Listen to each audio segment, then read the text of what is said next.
તો મિત્રો આપણે વાત કરીએ છીએ કંપનીની સ્થાપના વિધિ. પરીક્ષા માટે પણ બહુ ઇમ્પોર્ટન્ટ ક્વેશ્ચન છે. એક ક્વેશ્ચન પરીક્ષામાં આમાંથી ફરજિયાત આવે જ છે. 100% 100% કરતાં પણ હું તો કહું છું 101% આવે જ છે. તો આપણે કંપનીની સ્થાપના વિધિ છે એની આપણે વાત કરીએ છીએ. એમાં 2 તબક્કાઓ. પહેલો તબક્કો હતો એને આપણે વાત કરી કે પ્રી રજિસ્ટ્રેશન સ્ટેજ, નોંધણી પૂર્વેનો તબક્કો, કે જેમાં તમે ધંધાનો વિચાર કરો છો અને એની તપાસ કરો છો અને ધીમે ધીમે તમે તમારા ધંધાને શરૂ કરવાનો પ્રયત્ન કરો છો. પછી જે છે એ છે નોંધણીનો તબક્કો. જ્યાં સુધી તમારી કંપનીની નોંધણી થતી નથી ત્યાં સુધી તમારી કંપની એ કંપની નથી, તો એને નોંધાવવી પડે. અને નોંધાવવી હોય તો એની માટે કેટલાક દસ્તાવેજો તૈયાર કરવા પડે અને એ દસ્તાવેજો તૈયાર કરી અને તમારે કંપની રજિસ્ટ્રાર છે એને નોંધાવવા પડે. તો એમાં કેવા કેવા દસ્તાવેજો તૈયાર કરવાના હોય છે આપણે એની વાત કરીએ કે ભાઈ સૌથી પહેલાં મેમોરેન્ડમ, એને ખાલી મેમોરેન્ડમ કહી શકો તમે, આમ તો આખું નામ છે મેમોરેન્ડમ ઓફ એસોસિએશન, પણ આખું નામ બોલવાની જરૂર નથી. પછી આર્ટિકલ્સ, તો એનું પણ આખું નામ છે આર્ટિકલ્સ ઓફ એસોસિએશન, તમે ખાલી આર્ટિકલ્સથી ઓળખી શકો. તો મેમોરેન્ડમ, આર્ટિકલ્સ, આવા બધા દસ્તાવેજો તૈયાર કરો. સંચાલકો એટલે કે ડિરેક્ટરોનું લિસ્ટ, એની સંમતિ, એની લાયકાતના શેર ખરીદવાની કબૂલાત, સેબીની ગાઈડલાઇનના પાલનની જાહેરાત એટલે મૂડી વિષયક નિવેદન, આવા બધા ડોક્યુમેન્ટ તૈયાર કરો અને પછી તમે કંપની રજિસ્ટ્રારને મોકલાવો. કંપની રજિસ્ટ્રાર તમારી સમગ્ર જે કાંઈ ફાઇલો છે, તમારા દસ્તાવેજો છે એને જોશે, એની તપાસ કરશે. તમે કેટલા ઓથેન્ટિક છો, બરાબર, તમારી કંપની કેટલી ઓથેન્ટિક છે એ બધાની તપાસ કર્યા પછી જો એને એમ લાગશે કે આ ઓથેન્ટિક કંપની છે, એને માન્યતા આપવી જોવે, એને નોંધણી કરવી જોવે, તો એ તમારી કંપનીની નોંધણી કરશે અને તમને નોંધણીનું પ્રમાણપત્ર એલોટ કરશે. નોંધણીનું પ્રમાણપત્ર મળે ત્યારથી તમારી કંપનીનું કાનૂની અસ્તિત્વ ચાલુ થાય છે. તમે એમ પણ કહી શકો કે ધ બર્થ ઓફ કંપની, તમારી કંપનીનો જન્મ થાય છે. હવે કાયદેસર તમારી કંપની એ કંપની છે અને કાયદેસર રીતે એને માન્યતા પ્રાપ્ત થાય છે. તો બધી કંપનીઓ છે એણે આ 2 તબક્કા ફરજિયાત પસાર કરવા પડે. પણ હવેનો જે તબક્કો છે એ only for joint stock company માટેનો તબક્કો છે, એ બધા માટે નથી, બરાબર. પ્રાઇવેટ લિમિટેડ કંપની છે તો એણે આ તબક્કામાં આવવાનું હોતું નથી, જે હવે આપણે ચર્ચા કરવા માટે જવાના છીએ, બરાબર. તો હવે આપણે વાત કરશું ધંધો શરૂ કરવાનું પ્રમાણપત્ર મેળવવાનો તબક્કો, અથવા તમે એમ પણ લખી શકો ધંધો શરૂ કરવાનું તબક્કો, બરાબર છે. તો આપણે એની હવે અહીંયા વાત કરશું.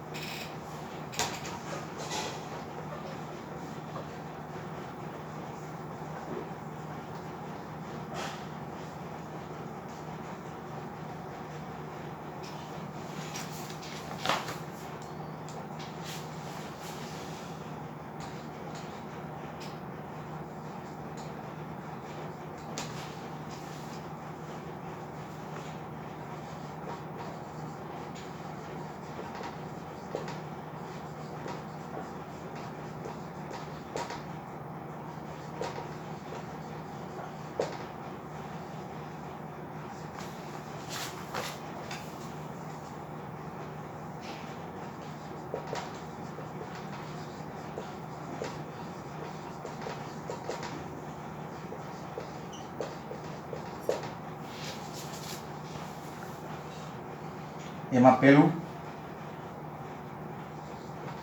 રજિસ્ટર્ડ ઓફિસનું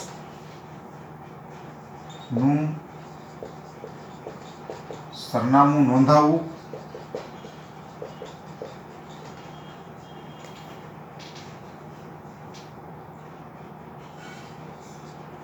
વિજ્ઞાપન પત્ર જેને પ્રોસ્પેક્ટસ કહેવાય છે, પ્રોસ્પેક્ટસ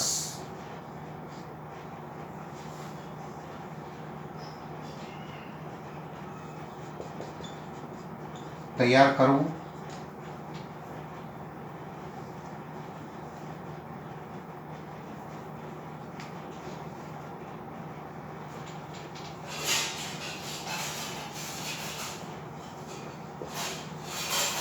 સેબીની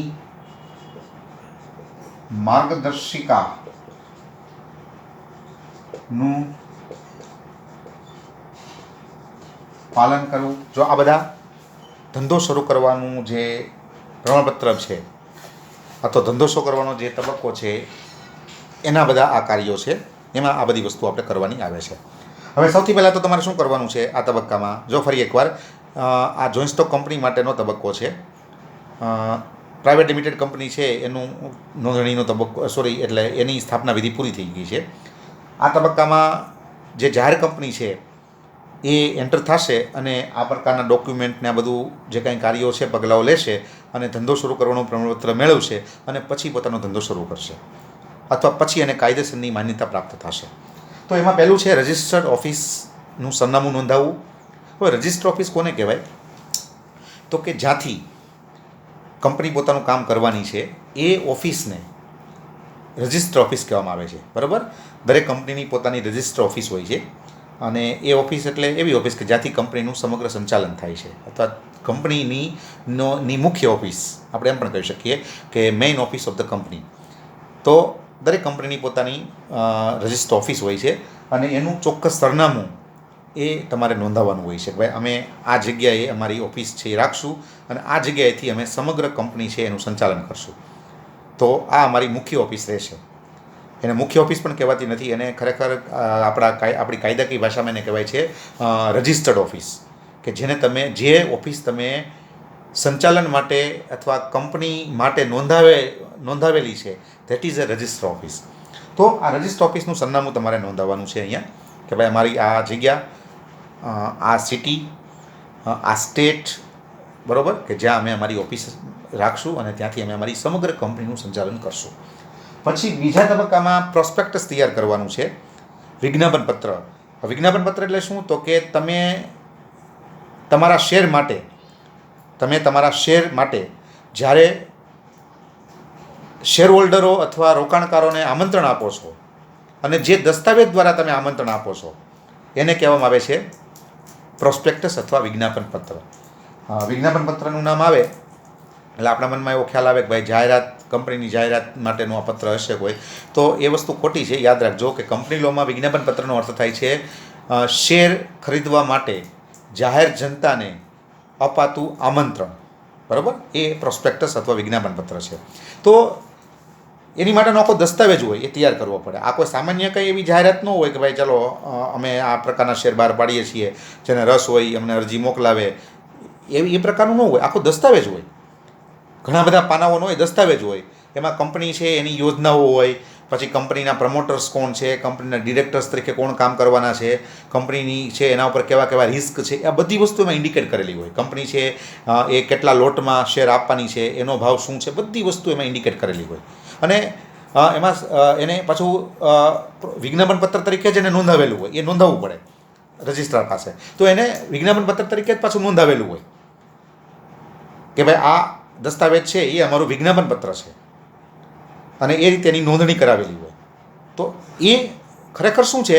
તો કે એ એવો દસ્તાવેજ છે કે જેના દ્વારા કંપની જાહેર જનતાને પોતાના શેર ખરીદવા માટે આમંત્રણ આપે છે. તો તમારે એ તૈયાર કરવું પડે, કારણ કે તમે જાહેર કંપની છો, તમારે લોકો પાસેથી મૂડી એકઠી કરવાની છે. બરાબર, આપણે પહેલાં પણ વાત કરી કે પ્રાઇવેટ લિમિટેડ કંપની છે તો એની માટે આ વસ્તુ નથી. આ વસ્તુ કોની માટે છે? જાહેર કંપની માટે. કે જાહેર કંપની જે હોય એ જાહેર કંપનીએ જાહેર જનતા પાસેથી નાણું મૂડી એકઠી કરવાની હોય. એટલે શેર બહાર પાડે તો એ શેર એને ઓફર કોને કરવાના હોય? જાહેર જનતાને. તો આ દસ્તાવેજ દ્વારા એ ઓફર કરશે, આમંત્રણ આપશે. બરાબર, આ દસ્તાવેજ છે એ દસ્તાવેજ એવો દસ્તાવેજ છે કે જેના દ્વારા આમંત્રણ આપવામાં આવશે કે ભાઈ આ તમે આવો અને અમારા શેર ખરીદો અને તમે અમને મૂડી આપો અથવા અમારામાં મૂડી તમે રોકો. તો જે જાહેર કંપની છે એણે જ આ કાર્ય કરવાનું હોય છે, એણે જ જાહેર જનતાને પોતાના શેર ખરીદવા માટે આમંત્રણ આપવાનું હોય છે. ધેટ ઇઝ વાય આ ડોક્યુમેન્ટ છે એ અહીંયા તૈયાર થાય છે.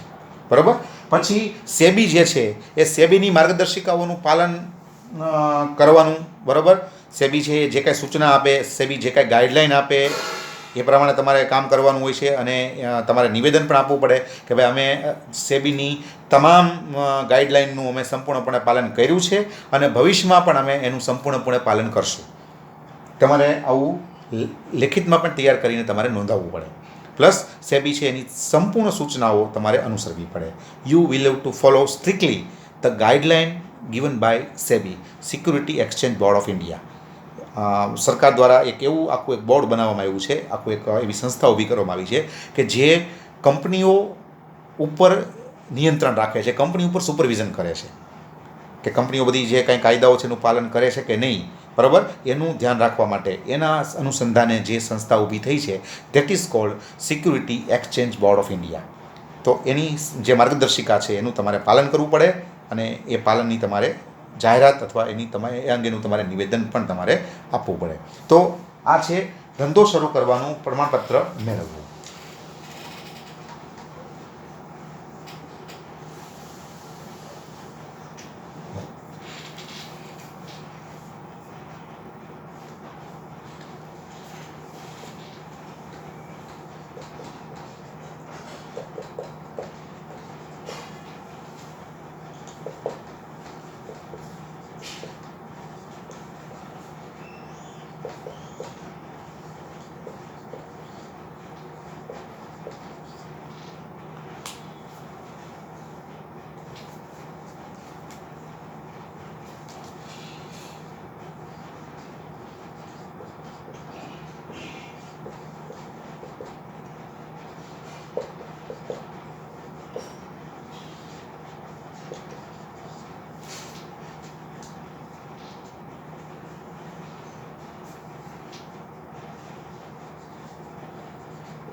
જો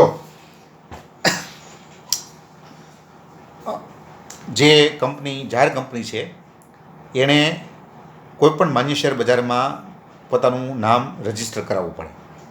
જેમ કે તમને સીધું એક્ઝામ્પલ આપું કે માની લો કે મેં કંપની એક જાહેર કંપની છે એ શરૂ કરી.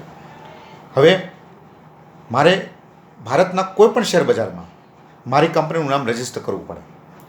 એનો અર્થ એવો થાય કે કોઈ શેર બજારમાં હું મારું નામ લિસ્ટેડ કરાવું એટલે એ શેર બજારમાં મારા શેર ખરીદાય અને વેચાય. ટૂંકમાં એ શેર બજાર મને માન્યતા આપે કે ભાઈ તમારા શેર છે એ અહીંયા વેચાશે, ખરીદાશે, ટૂંકમાં એના વ્યવહારો થશે. તો રોકાણકારો જે છે એની સલામતી માટે, રોકાણકારોની સલામતી માટે આ વસ્તુ ફરજિયાત છે કે કોઈ પણ જાહેર કંપની હોય, કોઈ પણ એણે પોતાનું નામ ભારતના કોઈ પણ રેકગ્નાઇઝ કહી શકાય એવા શેર બજારમાં નોંધાવવું પડે. જો એ નોંધાવી ન શકે તો એણે જે કાંઈ નાણાં આવ્યા હોય, અરજી શેર ખરીદવા માટે જે કાંઈ ઓફરો આવી હોય, જે કાંઈ નાણાં આવ્યા હોય એ પરત કરવા પડે. આ સ્ટ્રિક્ટલી આ વસ્તુ છે. એટલે મેં વાત કરી કે ભાઈ માની લો કે મેં એક જાહેર કંપની શરૂ કરી એટલે મારે શું કરવાનું, તો કે મારે ભારતના કોઈ પણ શેર બજારમાં મારું નામ લિસ્ટેડ કરાવવું પડે, નોંધાવવું પડે. એટલે હું વિચાર કરું કે ભાઈ મુંબઈ સ્ટોક એક્સચેન્જ છે ફોર એક્ઝામ્પલ, બરાબર, બોમ્બે સ્ટોક એક્સચેન્જ, એમાં હું મારું નામ રજીસ્ટર કરાવું. એટલે હું ત્યાં અરજી કરીશ કે ભાઈ તમે તમારી જે તમારું શેર બજાર છે એમાં તમે મારું નામ, મારી કંપનીનું નામ તમે રજીસ્ટર કરો અને મને માન્યતા આપો કે જેથી કરીને ભવિષ્યમાં આ શેર બજારમાં મારા શેરો ખરીદાય અને વેચાય. હવે શેર બજાર કે આમના મને માન્યતા નહીં આપે, પણ મારી અરજી જોશે, પછી જોવા જઈએ તો મારી સંપૂર્ણ તપાસ કરશે કે ભાઈ આ કંપની ઓથેન્ટિક છે કે પછી ફ્રોડ છે કે શું છે, બરાબર. ઘણીવાર એવું બને કે કંપની ભૂતકાળમાં એવું બનતું કે કંપનીઓ ફ્રોડ હતું નીકળતી, રોકાણકારોના પૈસા જેને કહેવાય ને કે સમેટીને ભાગી જતી. પણ હવે એવું બનતું નથી, કારણ કે શેર બજાર જ છે એ જ મારી તપાસ કરે કે ભાઈ આ કંપની કેટલી ઓથેન્ટિક છે, કેટલી સાચી છે. અને પછી જો એમ લાગે કે આમાં કાંઈ વાંધો નથી, રોકાણકારોનું હિત આમાં સચવાય એમ છે, તો એમાં એ મારું નામ છે ત્યાં રજીસ્ટર કરશે. તો રજીસ્ટર થઈ જશે પછી એ શેર બજારની અંદર મારા શેરો વેચાશે, ખરીદાશે, એના વ્યવહારો થશે. તો મારે ભારતના કોઈ પણ કહી શકાય એવા માન્ય શેર બજારમાં દાખલ થવા માટે અરજી કરવી પડે. અને જો એ અરજી રિજેક્ટ થાય તો મારે જે કાંઈ પૈસા મને મળ્યા હોય, જે કાંઈ રોકાણકારોએ મને શેર ખરીદવા માટે ઓફરો આપી હોય અને એની સાથે પૈસા મોકલાવ્યા હોય એ બધા મારે પરત કરવા પડે. તો માન્ય શેર બજારમાં દાખલ થવા માટેની અરજી આ તબક્કામાં તમારે કરવી પડશે. અને ભારતનો કોઈ પણ માન્ય શેર બજાર હોય એમાં તમારે દાખલ થવું પડશે અથવા એમાં તમારે તમારી કંપનીનું નામ છે એ રજીસ્ટર કરાવવું પડશે. પછી તો કે લઘુત્તમ ભરણા અંગેનું નિવેદન આપવાનું છે કે જો લઘુત્તમ ભરણું નહીં ભરાય તો અમે સંપૂર્ણ રકમ અમે રોકાણકારોને પરત કરશું. શેરની મિનિમમ કેટલીક ઓફરો આવી જોઈએ, બરાબર છે. જો મિનિમમ કેટલીક શેરની ઓફરો ન આવે તો શેર એલોટ કરી શકાતા નથી અને બધું ફરી પાછું કરવું પડે, જે નાણાં આવ્યા હોય એ પણ પરત કરવા પડે અને નવેસરથી કંપનીએ પાછું પોતાનું એકડે એકથી શરૂ કરવું પડે. બરાબર છે. આ લઘુત્તમ ભરણું છે કે તમે જ્યારે શેર બહાર પાડો તો એ શેર બહાર પાડતી વખતે તમારે શું કરવાનું છે, તો કે શેર બહાર પાડતી વખતે તમારે લઘુત્તમ ભરણું ભરાય. બરાબર, એટલે મિનિમમ તમને કેટલીક ઓફર પબ્લિક તરફથી તો મળવી જોવે જ, મિનિમમ. મેક્ઝિમમ ગમે એટલી આવી શકે, મેક્ઝિમમ ઉપર કોઈ એમાં કાયદો નથી કે તમારે મેક્ઝિમમ એટલી તમને અરજી મળે તમારે મેળવવાની. બરાબર, પણ મિનિમમ તમારે અમુક અરજી તમને મળવી જોવે. એટલે હું શેર બહાર પાડું તો રોકાણકારો બધા અરજી કરે, શેર બજારમાં જે લોકો પૈસા રોકતા હોય, જે રોકાણકારો આપણે કહીએ છીએ, એ લોકો બધા મને અરજી કરે અને એ અરજી મિનિમમ મને અમુક સંખ્યામાં મળવી જોવે. તો લઘુત્તમ ભરણું મારું જો ન ભરાય તો હું શેર છે એની વહેંચણી કરી શકતો નથી. તો મારે એવું નિવેદન આપવું પડશે, લેખિતમાં સ્ટેટમેન્ટ આપવું પડશે કે હું અહીંયા એવું લેખિતમાં સ્ટેટમેન્ટ આપું છું કે હું અમારી કંપની જો લઘુત્તમ ભરણું નહીં ભરાય તો રકમ પરત કરશે, આવેલી રકમ અથવા જે લોકોએ ઓફર કરી છે એને રકમ પરત કરશે. અને છેલ્લે અહીંયા વિવિધ કરારો કરવામાં આવે છે. સોલિસિટર્સ હોય, બેન્કર્સ હોય, ઓડિટર્સ હોય, એ બધા સાથે કરાર કરવામાં આવે છે. પ્રારંભિક એને કોન્ટ્રાક્ટ કહેવાય. આ બધા પ્રારંભિક કરારો હોય છે. પછી તો કંપની શરૂ થાય એટલે દર વર્ષે મિટિંગ બોલાવવામાં આવે અને મિટિંગ ધારો કે બોલાવવામાં આવે પછી એમાં બધા શેર હોલ્ડરો છે એ સર્વાનુમતે બધા પક્ષકારોની નિમણૂક કરતી હોય છે. બેન્કરની નિમણૂક થાય, સોલિસિટરની નિમણૂક થાય, ઓડિટરની નિમણૂક થાય, આ બધી નિમણૂકો એમાં થતી હોય છે. પણ હજી તો કાંઈ શેર હોલ્ડરોની સભા હજી બોલાવવાનું કોઈ હોતું નથી. બરાબર, આ તો પ્રારંભિક તબક્કો છે. તો એવા તબક્કામાં પ્રારંભિક આ બધી નિમણૂકો અહીંયા કરવામાં આવે છે કે જ્યાં સુધી શેર હોલ્ડરો દ્વારા નિયુક્તિ ન થાય ત્યાં સુધી સોલિસિટર્સને, બેન્કર્સને, ઓડિટર્સને, વીમા એજન્ટ્સને આવા બધાની નિમણૂક કરવામાં આવતી હોય છે. તો આવા બધા કરારો કરવાના હોય છે અને એવા કરારો કરી અને તમે ધંધાનું શરૂ કરવાનું પ્રમાણપત્ર મેળવી શકતા હો છો. ઓકે, આગળ વાત કરશું.